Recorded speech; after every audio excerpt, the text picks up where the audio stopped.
Hello viewers, welcome to Best Angel Travel. So guys, आज की इस वीडियो में हम बात करने वाले हैं सऊदी अरेबिया के ई वीजे के बारे में।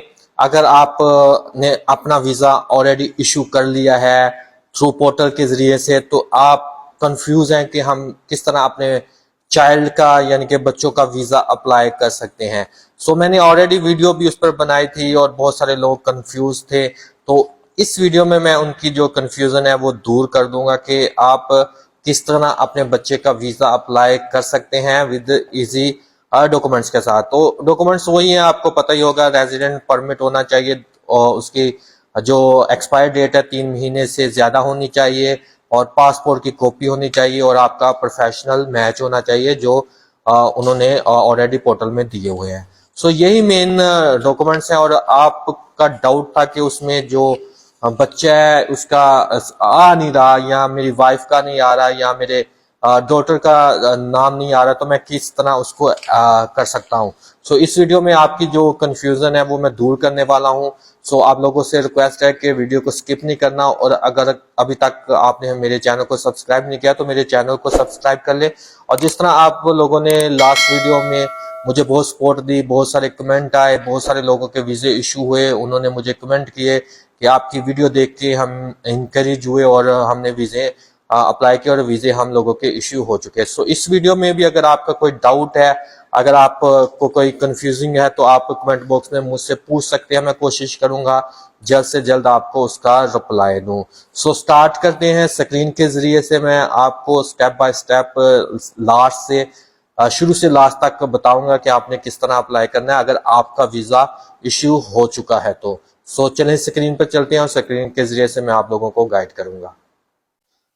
तो सबसे पहले हम एप्लीकेशन जो है वो क्रिएट करेंगे। उससे पहले मैं आप लोगों को थोड़ी सी बात बता देता हूं किस तरह आपने क्रिएट करनी है। आप स्क्रीन के जरिए से भी देखते जाइएगा। यहाँ पर जिसकी application already registered means visa issue हो चुका है, वो ही एलिजिबल है अपनी फैमिली का वीजा अप्लाई मींस अपने चिल्ड्रन का वीजा अप्लाई करने के लिए।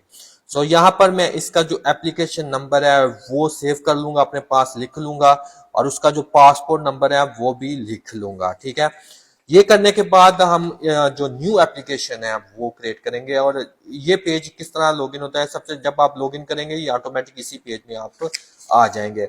उसके बाद ये मैंने लिखा हुआ है ऑलरेडी अपने पास, आप स्क्रीन के जरिए से फॉलो कर सकते हैं।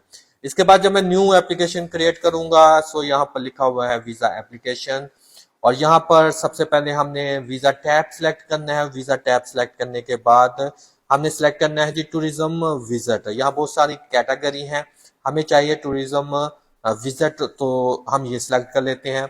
उसके बाद ट्रांसपोर्ट मोड हमने सिलेक्ट करना है, ओपन कर लेंगे तो बेस्ट है, आप किसी भी वे से सऊदीया जा सकते हैं। उसके बाद सऊदी मिशन कौन सी कंट्री से आप अप्लाई कर रहे हैं। सो मैं फिल पाकिस्तानी हूं, मगर मैं अप्लाई कर रहा हूं मस्कत से, तो मैं मस्कत से सिलेक्ट कर लेता हूं। उसके बाद पर्सनल इंफॉर्मेशन है, ये आपने अपने चिल्ड्रन की देनी है जिसका आप वीजा अप्लाई कर रहे हैं। ठीक है, यहाँ पर मैं उसका फर्स्ट लास्ट नेम वो लिख लूंगा। लास्ट नेम होता है सर नेम, जो पाकिस्तानी है उनको पता ही होगा, सर नेम लास्ट नेम होगा। उसके बाद उसका जो फर्स्ट नेम है वो गिविंग नेम होगा, वो आपने देना है। और उसके बाद उसकी फोटो आपने अपलोड करनी है, पासपोर्ट साइज फोटो होनी चाहिए। उसके बाद करंट नेशनलिटी आपने सिलेक्ट कर लेनी है, कौन सी कंट्री है। जारी बात है, मैं अगर पाकिस्तानी हूं तो मेरा जो फैमिली मेंबर है वो भी पाकिस्तानी होंगे। कुछ लोग इंडिया में शादी करते हैं, वेल उनकी मर्जी है। ठीक है, सो इसी तरह करंट नेशनलिटी, उसके बाद पास्ट जो नेशनलिटी है वो आपने सिलेक्ट करनी है। उसके बाद जब आप ये सिलेक्ट करेंगे, यहाँ लिखा आ जाएगा डू यू और any of your first degree relative have. तो मेरे फर्स्ट डिग्री रिलेटिव के पास वैलिड रेजिडेंट परमिट है, मीन्स मैं अपने बच्चे का अप्लाई कर रहा हूं तो उनके पास ओमान का रेजिडेंट परमिट है। सो मैं यहाँ सिलेक्ट कर लेता हूँ तीसरे नंबर वाला। नीचे आप 3 बॉक्स देख सकते हैं, लिखा हुआ है रेजिडेंसी और वीजा नंबर, उसके बाद रेजिडेंसी और एक्सपायर डेट, उसके बाद इशू कंट्री। सो ये तीनों आपने फिल करनी है।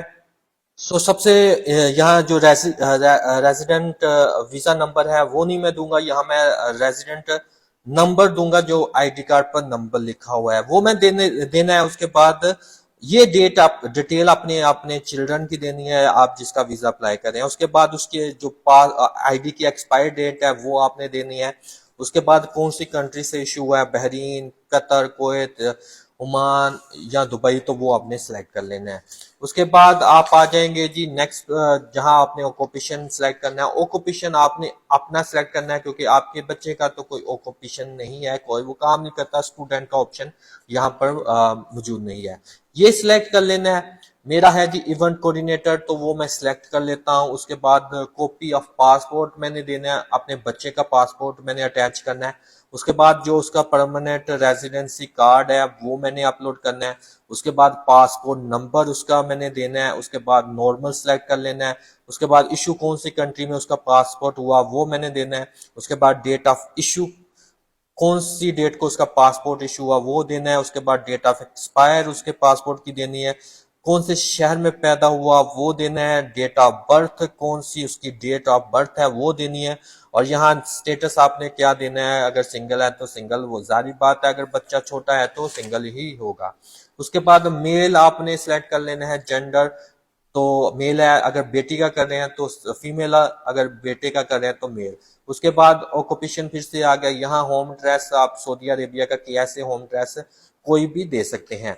उसके बाद पोर्ट ऑफ एंट्री आपने कौन सी एंट्री में फर्स्ट एंट्री लेनी है, तो मैं दमाम सेलेक्ट कर लेता हूँ। उसके बाद एक्सपेक्टेड डेट, कौन सी डेट को मैं एंट्री लूंगा वो मैंने देनी है। नीचे आप देख सकते हैं लिखा आ गया जी number of entry, multiple entry है। वीजा वैलिडिटी है जी 365 डेज के लिए, 1 साल के लिए वैलिड है। 90 डेज नीचे आप देख सकते हैं ड्यूरेशन ऑफ स्टे, मतलब 90 डेज आप स्टे कर सकते हैं, उससे ज्यादा नहीं, आपने एग्जिट होना है और फिर उसी वीजे को यूज करके आप एंट्री ले सकते हैं। यहाँ जो मोस्ट इंपोर्टेंट है, जैसा कि मैंने स्टार्टिंग में आपको बताया, लिखा हुआ है डिपेंडेंस ऐप नंबर, मतलब एप्लीकेशन नंबर आपने देना है अपना जब आपका वीजा इश्यू हो चुका है, और मेन पेज पर वो एप्लीकेशन नंबर होगा, वो आपने देना है। उसके बाद आपने देना है करंट नेशनलिटी, ये मैं अपनी दे रहा हूँ, ये अपने बच्चे की नहीं, आपने अपनी देनी है, ठीक है, क्योंकि मेरा वीजा ऑलरेडी इशू हो चुका है। उसके बाद मैंने अपना पासपोर्ट नंबर देना है। उसके बाद मैंने रिलेशन लिख लेना है कि मेरा उसके साथ रिलेशन क्या है, तो मेरा रिलेशन है आई एम अ फादर, सो ये आपने दे देना है।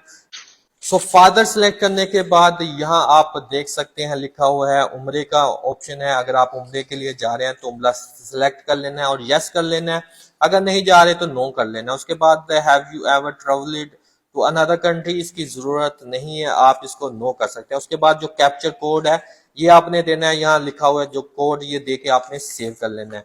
सेव करने के बाद आपके पास 4 ऑप्शन है। सबसे पहले आपने पेमेंट करनी है एप्लीकेशन फीस की, $10 समथिंग उसकी फीस है। और उसके बाद आपने इंश्योरेंस सर्विस फीस देनी है, उसकी भी 10 से 12 है, वो देनी है। उसके बाद आपने देनी है जी मेडिकल इंश्योरेंस फीस, वो आई थिंक वो भी $12 समथिंग है। उसके बाद वीजा फीस $81 है, और ये फंडेबल अमाउंट है, अगर आपका वीजा आप कैंसिल करना चाहते हैं अपनी एप्लीकेशन को, तो कैंसिल करके $81 आपको रिफंड हो जाएंगे, मगर कब रिफंड होंगे इसकी अभी तक मेरे पास कोई तफसील नहीं है, मगर रिफंड हो जाएंगे, ठीक है। ये करने अगर आप पेमेंट कर देते हैं, पेमेंट करने के बाद ऑन द टाइम आपके ईमेल में वीजा इशू होकर आ जाएगा, और आप इसको स्टेटस चेक कर सकते हैं कि वीजा इसलिए अगर किसी से लिया तो वो भी मैंने लास्ट वीडियो में आपको बताया था कि आप किस तरह चेक कर सकते हैं। सो यही था आज की वीडियो में। अगर इसके बारे में मजीद इंफॉर्मेशन जानना चाहते हैं या कोई डाउट है तो आप कमेंट बॉक्स में पूछ सकते हैं, मैं कोशिश करूंगा आपको उसका जल्द रिप्लाई दे दूं। और अगर वीडियो पसंद आए तो लाइक और शेयर जरूर कीजिएगा, और सब्सक्राइब का बटन प्रेस करना मत भूलिएगा। Thank you for watching, thank you so much.